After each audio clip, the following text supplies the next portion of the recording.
അപ്പോൾ അതേ സെയിം ഇതിലൊക്കെ തന്നെയാണ്. ഇത് വിഴുവിഴുപ്പൊന്നുമില്ല. കുറച്ച് കഴിയുമ്പോഴത്തേക്ക് ഇതിൽ നിന്ന് ചെറുതായിട്ട് വെള്ളമൊക്കെ ഇറങ്ങും. അപ്പോൾ ഞാൻ ഇനി താണ്ട് ഇതുപോലെ മൊത്തത്തിൽ ഇളക്കിയതിന് ശേഷം ഒന്ന് അടച്ചു വെച്ച് കൊടുക്കുക. അടച്ചിട്ട് ഇടയ്ക്കിടയ്ക്ക് ഒന്ന് ഇളക്കി കൊടുക്കുക. 1 2 3 പ്രാവശ്യം ഒന്ന് ഇളക്കി കൊടുത്താൽ മതിയാകും. അപ്പോൾ ഈ സമയത്തിന് ഞാൻ ഇതിൻ്റെ അരപ്പ് കൂട്ടൊന്ന് കാണിച്ചു തരാം. അപ്പോൾ അതിന് വേണ്ടി ആവശ്യത്തിനുള്ള തേങ്ങ എടുക്കുക, 1 പീസ് വെളുത്തുള്ളി എടുക്കുക, കുറച്ച് ജീരകം എടുക്കുക, കുറച്ച് മഞ്ഞൾപ്പൊടി, കുറച്ച് മുളക് പൊടി ചേർക്കുന്ന എന്തിനെന്ന് പറഞ്ഞാൽ തോരത്തിനൊരു ഭംഗി വേണ്ടേ, നല്ലൊരു കളറൊക്കെ കിട്ടിയാലല്ലേ മഞ്ഞയും മുളക് പൊടിയും കൂടെ ചേർത്താലേ നല്ലൊരു ഓറഞ്ച് കളർ കിട്ടുള്ളൂ.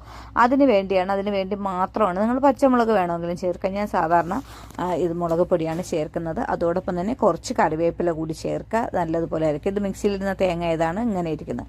അപ്പോൾ അതാണ്ട് ഇതുപോലെ ഒന്ന് വാടിക്കൊഴിഞ്ഞ് കിട്ടിയിട്ടുണ്ട്.